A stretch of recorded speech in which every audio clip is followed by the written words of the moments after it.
Mind Identity, How to Gain the Universe, Where We're Starting by Alex Brady. In this presentation, mind identity knowledge is presented in as secular an abstraction as possible. The truth of what is simply is. There's no stories necessary. Once again, the purpose of this video series is for all of us to learn how to personally experience a transcendental level of ourselves by understanding some new identity principles, i.e., who we actually are. So thinking of this as waking up from a lucid dream is not terribly off point. In fact, it's very accurate. So stick around for some fun stuff. Just as a reminder, I will be leading us into a simple one-step process that, when practiced regularly, will lead to an experience of this mind identity I'll be talking about. That one step is, remember, even potentially, that you are a mind and not a body. Let's recap. We think we are a human body that engages in earthly relationships over the span of 75, 80, maybe 140 years?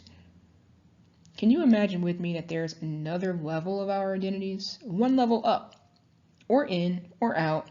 It doesn't matter what direction, just is a dimension of ourselves that we have not intentionally experienced yet. We can feel that dimension right now by taking a moment and realizing that we are. You are being. This being or beingness is unextractable from your experience. It is who you are. It's the thing you remember starting at birth.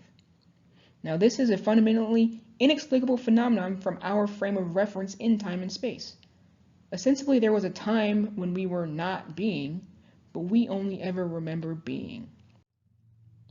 Thus far, humans have settled this discrepancy by assuming that if we cannot see a moving, breathing body on Earth, there is no being. We call this death.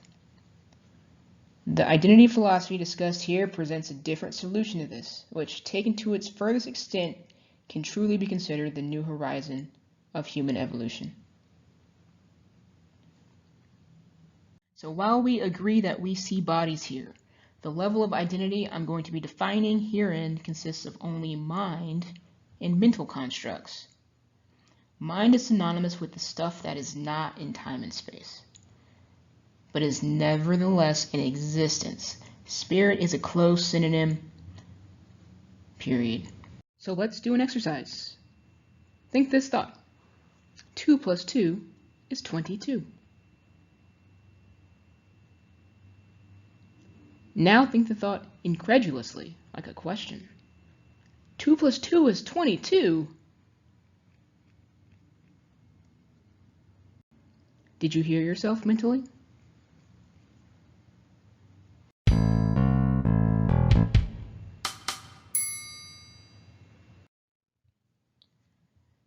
The space where you heard this thought and realized its truth or lack thereof is a close representation of my terms mind and mental construct. It's in the correct direction in that it's a mental representation of yourselves, but I will be taking this much further than simple mental verbalizations. It is imperative that you understand I am not talking about the realm of physicality other than the effects that this mental ideation, these mental constructs can have on the physical. Even you hearing your own voice in your head is an effect of the principles I will be sharing. So as a brief summary and as a little bit of looking forward, there's body identity, and this is what we're used to. It's conventional human affairs. We shop too much probably. We have religious leaders that aren't quite telling us what's going on, and we are bodies. Then there's what I'll be discussing primarily, which is mind identity. At this level, we're just observers. We understand what's happening around us. I'll be discussing that later. But we are simply watching this world of body identity, ego identity. And what's going further than that? It's not exactly under the purview of this presentation or even the next one I present. But there's a good chance that there's another level of this exact same story, just going the other direction. As you are learning, we definitely need to get to the first step, which is simply understanding mind identity. From there, it all flows easily. So that was a look at where we are currently standing on this concept I'm calling mind identity. Again, if this works, you can only gain the universe. For more information or gear, check out my website, IamAlexBrady.com. Feel free to follow me on social media. I am Alex Brady. And until next time, stay safe.